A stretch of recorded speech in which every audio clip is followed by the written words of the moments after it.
Do you mind just telling us your first name? My first name is Claudia.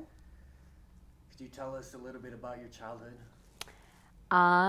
Let's see. I think I had a pretty good childhood. I mean, I had two loving parents, I had my siblings, had a good home. It wasn't up until about a year ago that I uncovered some truths about my childhood that made me realize that uh, that's kind of where a lot of my pain and suffering came from. Such as? Um, so it all started when I went through my last breakup, which was in May.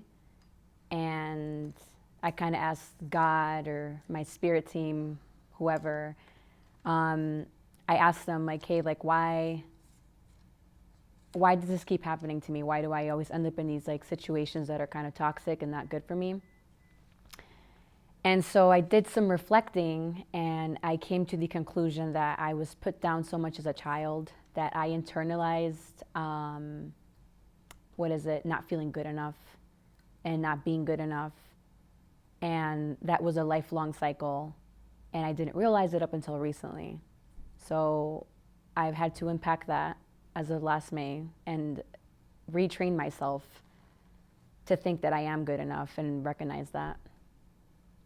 What about your childhood made you not feel good enough?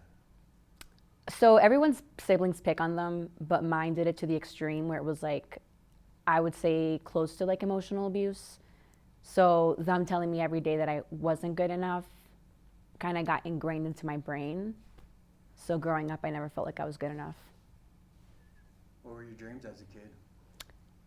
To help other people. That hasn't changed. Ever since I was 10, I wanted to be a therapist, and that's kind of like, I mean, I'm not doing that anymore, but I still want to help people. Could you tell us about your relationship with your dad and how that relationship felt for you? I think it started off good. Growing up, I was the baby, and I was the only girl in the household, so I was the princess. But once I became a teenager and became a hot mess, him and I kind of got into like a rocky relationship. So that kind of didn't go very well for, I don't know, probably like the middle of my teenage years up until like my early 20s. Um, and then I learned to forgive him for his mistakes because he's just a human. So now we're good. Now we're good. We're pretty tight. What mistakes? So he didn't know how to love me the way I wanted to be loved. And I think that, I mean, that's hard for anyone. You know, you want this sort of love from your parents, but you're not getting it. Um, but I just had to forgive him because he gave me love the way he knew how to. And growing up, he didn't have a dad. So I can't blame him for not knowing how to love me. So I chose to forgive him and accept the love that he's giving me the way he knows how. What about that was not that you identify as not being loved the way you need to be loved? So when I think about what he received as a child, it's like he was really poor, he didn't have much, and like that can hurt, right? And so he was a very good provider. He's made sure that like I'm good on my feet financially. If I ever needed anything, he's always been there. But as far as the parent that I wanted someone that was there emotionally. I wanted someone to ask me how I was doing when I was in pain. I wanted someone to ask me, what can I do to make your life better? And he didn't know how to do that. He just didn't know how. So I wish that he would have been there for me more emotionally, but he just didn't know how. How'd that feel for you? Shitty. I felt shitty just because I felt so alone. But I had to learn how to be on my own feet emotionally. So I'm still learning. What about your relationship with your mom? Similar story. We weren't very close when I was young just because my dad was my favorite. And then when I became a teenager, my parents separated and my mom had custody of all three of us. And I mean, I'm sure that like raising three teenagers is hard. And it was just her every day with us. So I'm sure she was overwhelmed. Um, but when I started going through my teenager stuff, she also didn't know how to be there for me, and I resented her for it. Um, and then once I moved out and spent some time away from her and kind of grew on my own, her and I were able to kind of like, I don't know, get a better relationship, and now we're super close. That's my best friend. How's that feel for you now? Amazing. I love her so much, and I think that things happen the way they should have because now we're best friends. So I'm happy about that. What's the biggest thing you learned from them? I think for my mom was how not to be. I love her to death, but she's a really big pushover, and she is a big people pleaser, and I see myself in her. And I think that when I think about a lot of the suffering that I've caused myself, it comes from like doing just that, just like not having good boundaries, not taking care of myself, not putting myself first. And this woman will do anything for anyone. Like I love that about her because it's so selfless, but at the same time, it's like there's got to be a limit. Otherwise, you're just giving and pouring from an empty cup. So it's good and bad. And then as far as my dad, I think I got my work ethic from him and like my determination and drive. Like he came to the US, with nothing, and he became very successful. And to me, that's inspiring because I feel like a lot of immigrant parents don't get that. Like they have to work so hard for their children to have something, anything. And, I'm blessed enough that like to see my dad be successful. And I think that that's really motivating for me. Could you tell us about your first love and how that felt? It's whatever you associate as your first love. Oh, God. So my first love was this guy that was 21 and I was 15. And I don't even know how it happened, but I fell in love with this person. And we were together for about, I want to say 9 months. And at the end of our 9 months, I had this girl call me. And she was like, hey, this is Michael's girlfriend, you whore. And I was like, excuse me, what? So basically, my first love, he had a girlfriend the whole time. And I didn't know about this. And he was, I want to say, emotionally abusive, which that was like where that first started, where someone like took advantage of me. I mean, I was 15 and he was 21. So that was my first experience of love.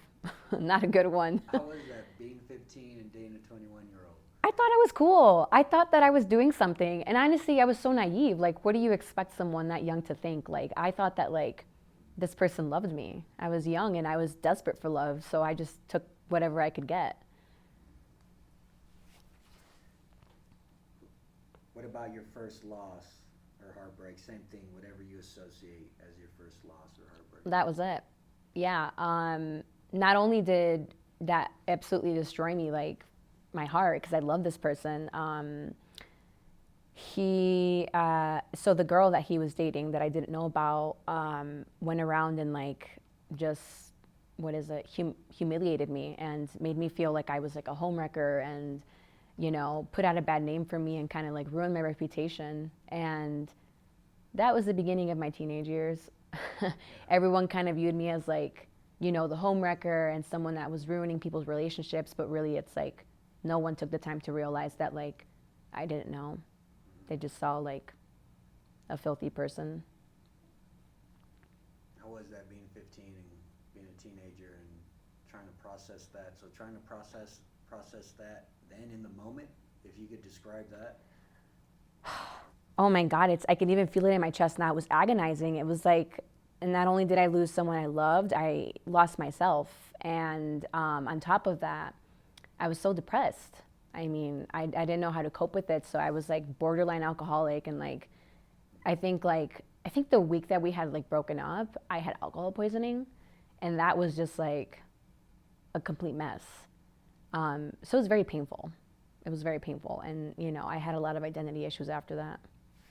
Such as? Not knowing who I was, not knowing where I belonged, because I lost like a lot of the people that I thought were my friends because they thought that, I was someone else. And yeah, I don't know. How do you process it now? So looking back at it from the vantage point that you're in now. Well, I think that I look at myself with compassion because I didn't know any better. I was just, like I said, someone that was seeking love, and I thought that that would fill my void. And clearly it did not. And after, going through that, I think that reflecting, I can realize that like I was just looking for love in the wrong places, and no one was going to give it to me besides me. But I just wasn't there yet. I was lost. I had to go through some more things before I could get to that point. What's love to you now versus to what it was compared when you were younger? How do those two different loves feel in contrast? Oh my God, that's a good question. I love this. So love for me now is like, it's literally all around me. It's inside of me. It's inside of you. It's in this room. It's everywhere. I think that anywhere I go, love is with me. And I think that before this, when I was a teenager, love was very scarce. I didn't see it. I didn't think that it was around me. I didn't think it was inside of me. I didn't love myself. So, now love is me and it's everyone else. And before it was nowhere to be found, but it was there all along. I just didn't see it yet. How's it feel? It feels good. It feels so good. Love is great. What's a good day like for you? I think a good day is, for me, going back to love and just making sure that I move with love and, a lot of peace in my heart. And so I try to embody that every day. And whether it's making myself something to eat, I do it with love. Or if it's going out in nature and connecting with Mother Nature, then that's doing it with love, So love plays a big role in my heart and in my life.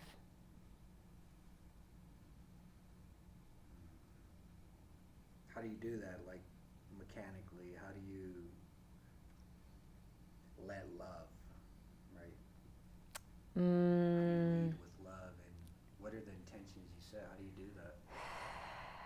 I quite honestly don't know. I think it's just a lot of things that happen to me that kind of programmed me to be this way. So like, for example, when we're thinking about like changing a behavior, it takes a long time for us to kind of like make it a habit, right? And I think that once I discovered self-love, I was able to see the love all around me, and it just kind of became natural to me. It became ingrained. So now, I'm not perfect. I have my days, but it's just part of who I am now. What's a bad day look like for you, and how do you push through that bad day? Oh God, I've been dealing with this quite recently, and I had a breakthrough. So in the midst of trying to accomplish all my goals recently, there have been days where I am like, why am I doing this? Maybe I should just settle, and maybe I should just go and get a 9-to-5 and live that dream. But I don't want that. So, there have been days where I feel sorry for myself and I cry myself, and I'm just like, man, I just wish things could be the way I want them to be right now. But then I think about the progress that I've made, and I tell myself I can't just be putting myself down. Like, that doesn't help anyone, and it's not helping me. So I think on a bad day, I'm definitely putting myself down, and I'm telling myself that I should be doing better and I should be doing more of this or that. So I think that, just kind of shifting my perspective helps on those bad days and recognizing my growth and all that I'm doing. What's a person or an event that shaped you, good or bad? Ooh, my ex-boyfriend. His name is can I say his name? Yeah, really? We'll keep it at that. Last name. I'm not. So my ex-boyfriend, I started dating him. Okay, continue. What? Oh. I started dating him when I was 18, and we ended our relationship when I was 20. And he shaped me for the bad and the worst at the same time. The bad and the worst? Yeah, oh yeah, yes. We were in a very abusive relationship. It was physical, it was emotional, it was mental, the whole thing. And obviously going through all of that for 2 years is very traumatic. And at some point I thought it was normal. I was like, is this how it's supposed to be? Is this how love is supposed to be? And obviously now I don't think that, but I think leaving him was like the best thing that ever happened to me, because the moment I left him was when I found self-love. And that's obviously I don't know, I guess what I had been searching for when I was in pain. So, yeah. How was that relationship for you, if you want to talk about what that abuse looked like, how you dealt with it, how you rationalized it, and then how you ended up leaving? Oh boy. It was pretty shitty. I didn't know that he was abusing me like emotionally up until like a few months we were together. I thought that that was normal. He had a really big issue with me like going out with friends and like seeing my family and like wearing certain things. And I thought that maybe I was like, oh, I just thought to myself, like, he loves me so much. He doesn't want anyone else to have me. But it got really toxic at one point just because I was isolating myself. I wasn't seeing my friends. I wasn't seeing my family members. And, and then we got physical.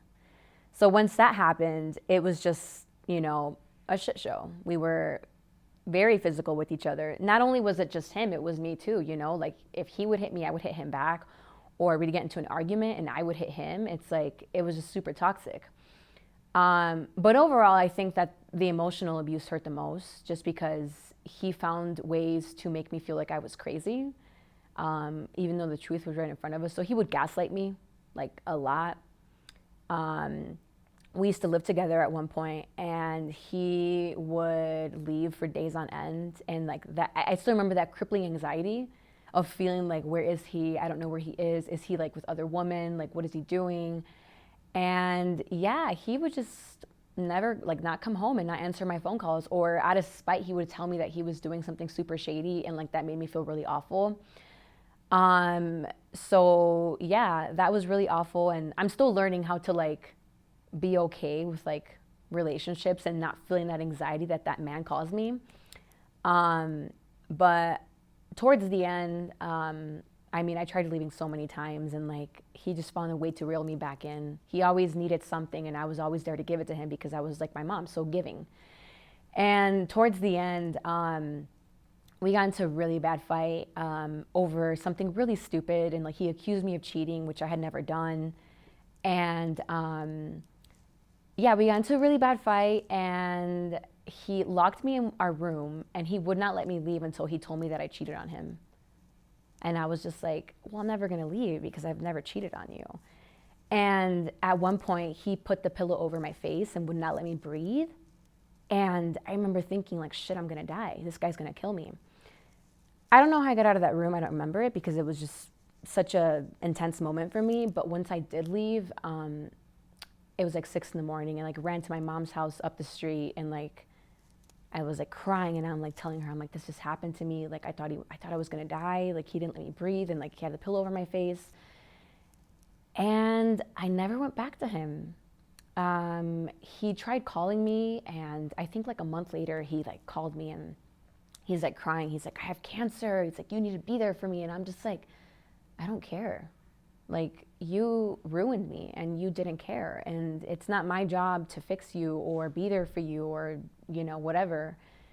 So yeah, I left him. And he tried reaching out over the years, but that was it. I never looked back. I moved on.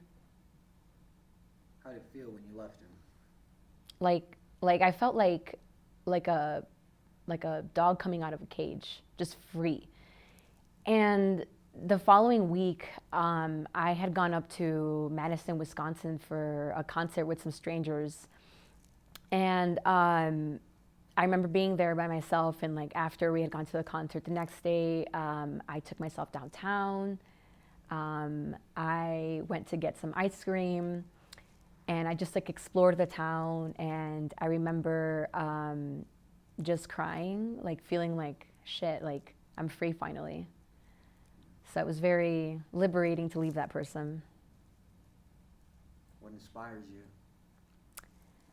I think helping people, just in maybe that kind of situation or any situation where they feel like they need help.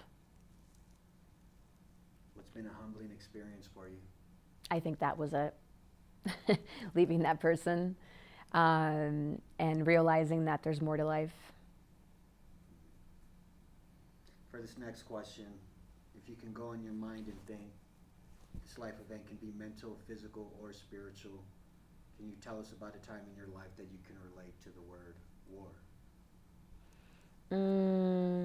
I can't think of a specific time, but I think just throughout my life, I think that the biggest war I've been at was with myself. And just fighting the battle of, like I said, think as a child it was ingrained in me that I wasn't good enough. So now as an adult, I'm like, how do I win that battle and remind myself and realize and recognize that I'm just great right now.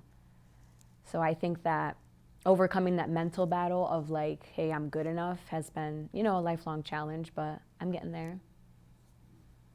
Hey, I'm gonna sneak out real quick. Give me coffee, need anything? I will. Thank you. Awesome, thanks. Appreciate you. How do you fight that war? I think being nice to myself. Some days I don't feel like doing it, and some days I want to throw a pity party, but I think that I feel like I've come too far to keep doing that to myself. And at the end of the day, like, you're going to be with you forever, so you better be nice to yourself, And not just because you should be, but it's like you should want to be nice to yourself. Like, think about when you were a child and somebody was mean to you, It's like, did you want to put them down? No, probably not. Like, or did you want someone to put you down? No. So it's the same thing. We're big children. It's like, we don't want to be put down. So why would you do it to yourself? So I try to, like, anytime I start to, like, tell myself something mean or start putting myself down, I'm like, all right, shut up, Maggie. Like, be nice to yourself.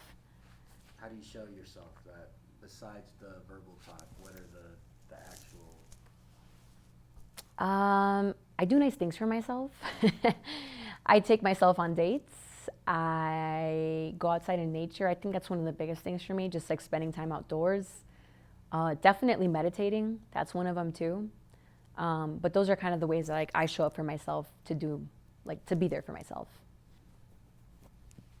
So the next question, same type of question. If you can go in your mind and think, this life event can be mental, physical, or spiritual. If you could tell us about a time in your life that you can relate to the word peace. Ooh, I like this one. Yes. So I went to Indonesia like 3 years ago, and I really wanted to meditate because I love meditating. So I went to go get a meditation class, and when I got there, I missed it, and I was just like, oh darn. So they're like, the next one is yoga, and I didn't want to. I was like, I don't want to exercise. I don't feel like doing that. But I'm kind of happy that I did. I went ahead and did it, and at the end of it, they had us meditate for 10 minutes, and I don't know what happened in that moment, but like, I just felt like I released so much like sadness and like trauma that I was holding on to in that moment, and I just started crying.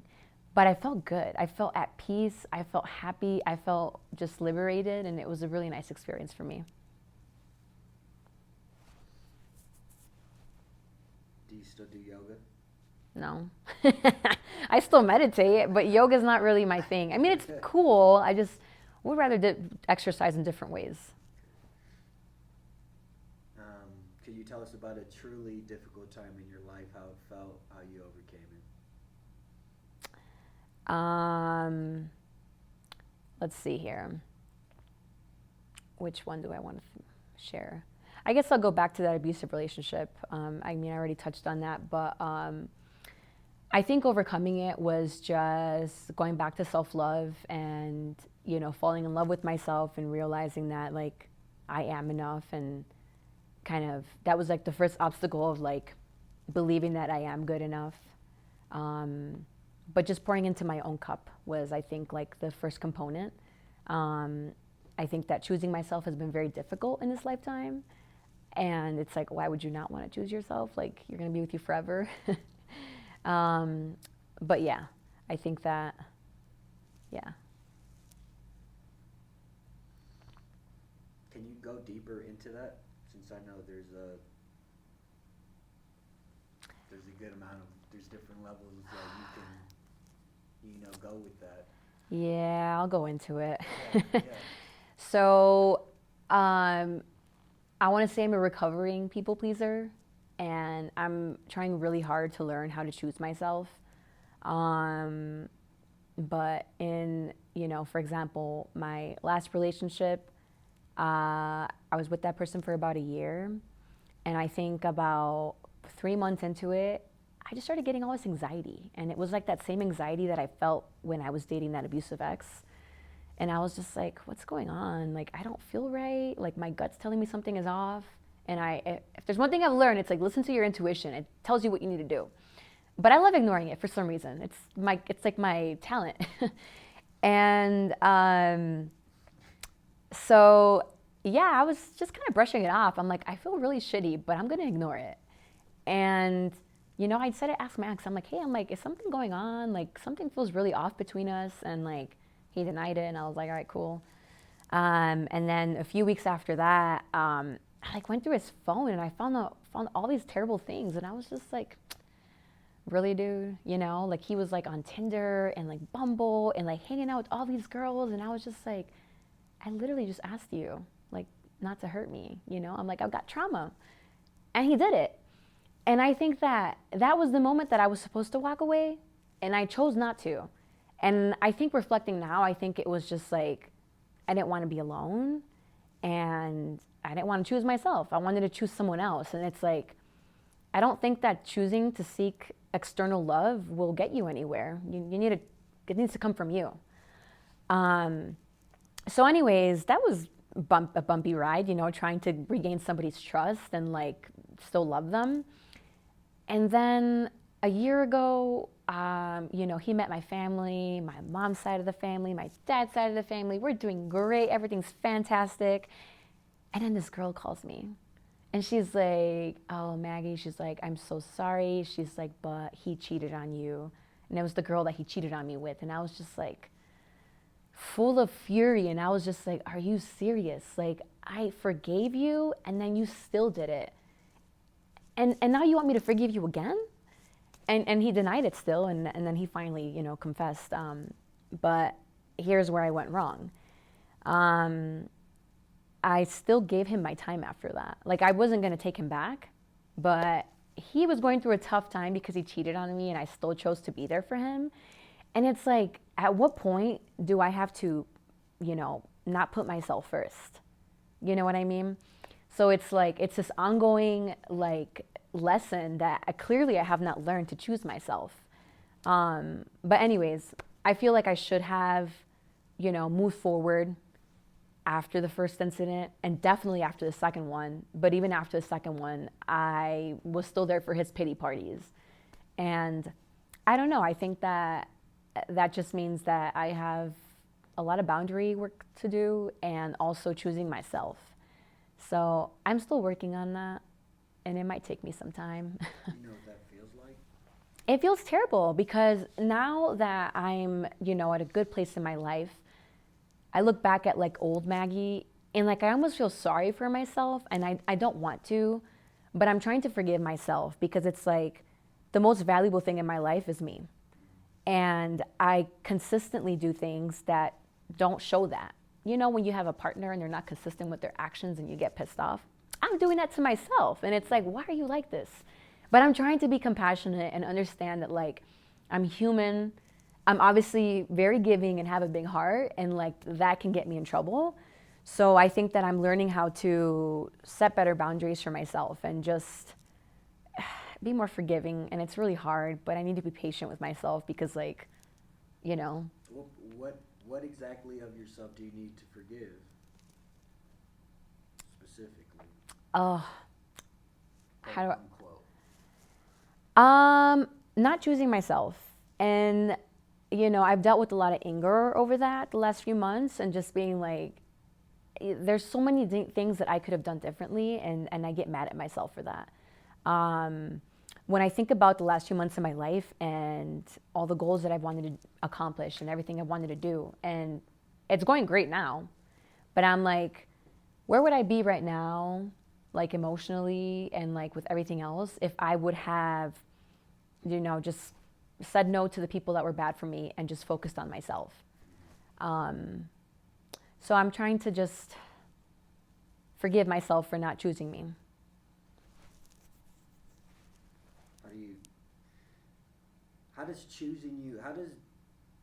Is there a correlation between feeling when you're not choosing you, like you have an emotional response, like you maybe know when you're doing something that's going against yourself or your best interest, versus the feeling that you have when you know that you are choosing yourself?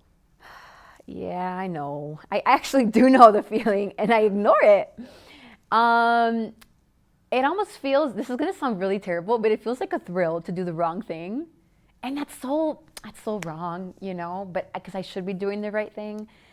Um, and I think that a lot of it comes from, like reflecting now, a lot of it comes from, I think the fear of it's like more of a scarcity mindset.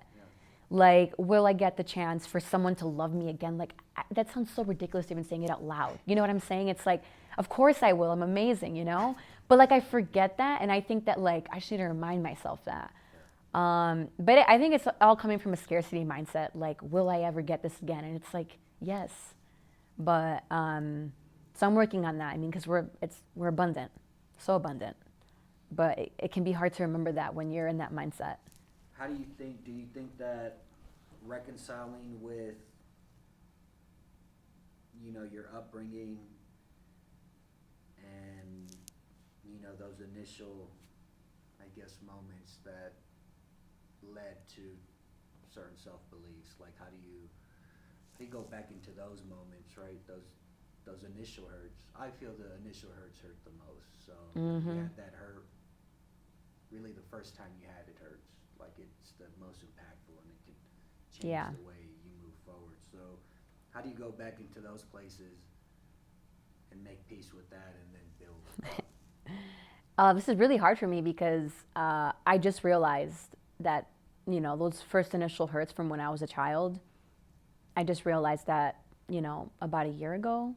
So to be quite honest with you, I've been avoiding it a little bit because it's very painful. But I think that when I do take the time to kind of like process it, I try to meet my old self with compassion. I mean, I was just a child when I started feeling, you know, not good enough. Like I was just a kid and all I wanted was love. So I think that when I think about where I am right now, all I can offer my child version of me is the love that I wanted.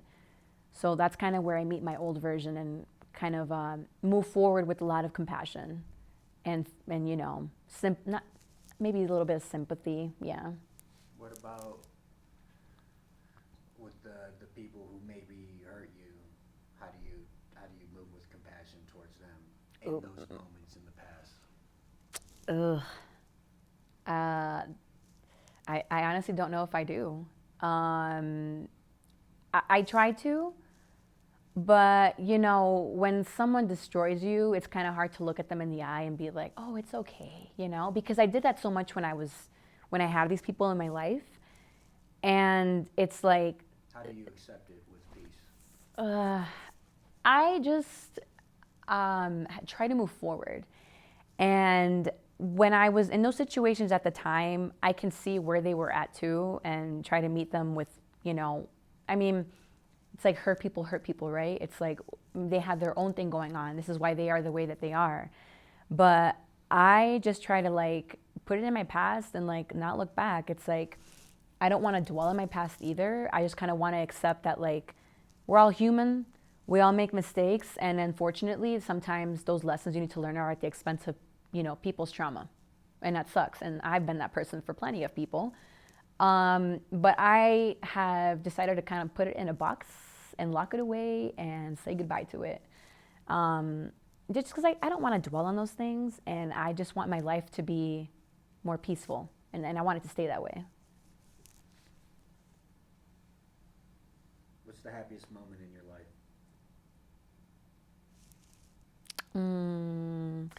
I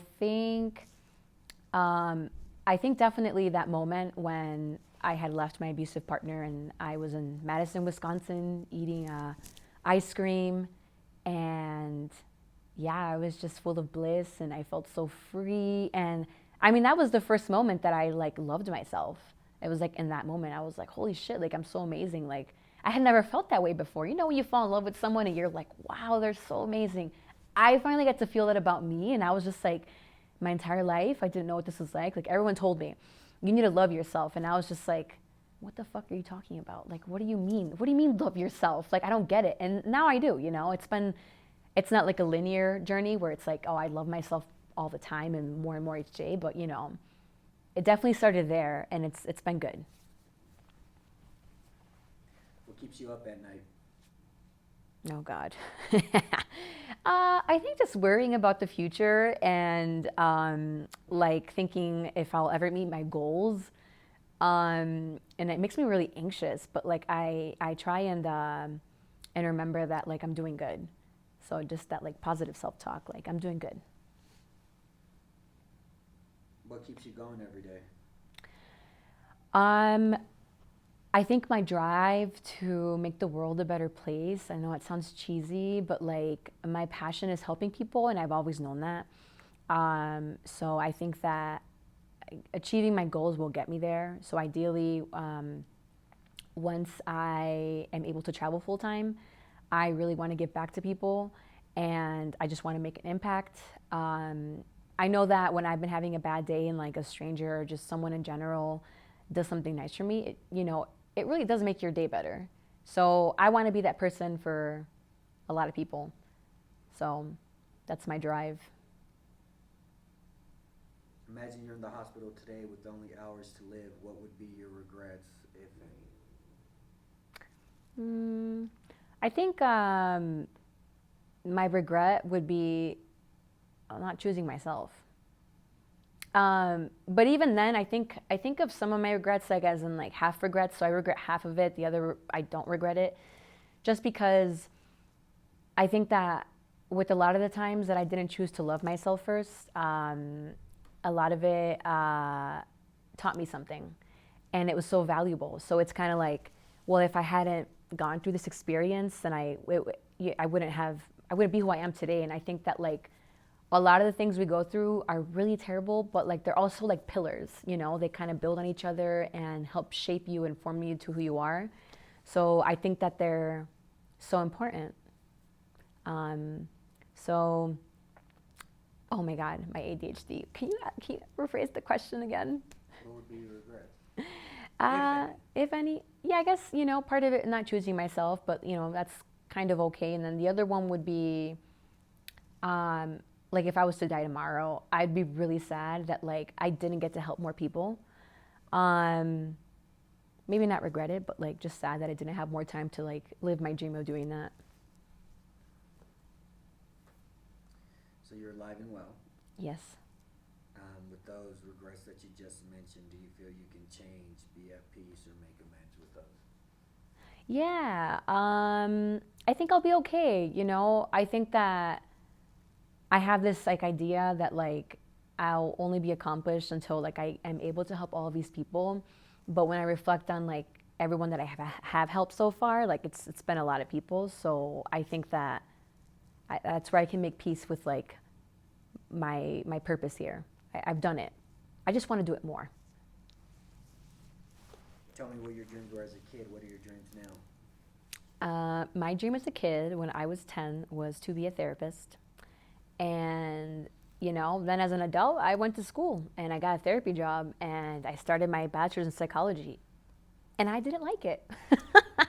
I'm a very emotional person, and I think that working with people to that emotional depth was a bit much for me. So now I've shifted into how I want to help people. So ideally, I still want to do that. So yeah. How do you want to help people? So when I was a kid, my dad would go to Mexico and he'd have like these food drives, and he would basically give like, a bunch of food to like a lot of people that were impoverished. And that was really inspiring for me. And it's something that I want to do.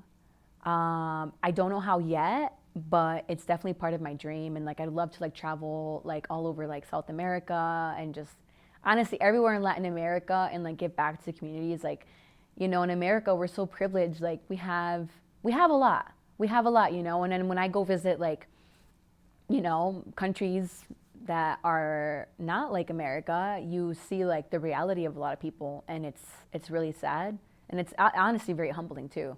But I think that just helping people in that regard would be amazing for me. I would love to make someone's life better.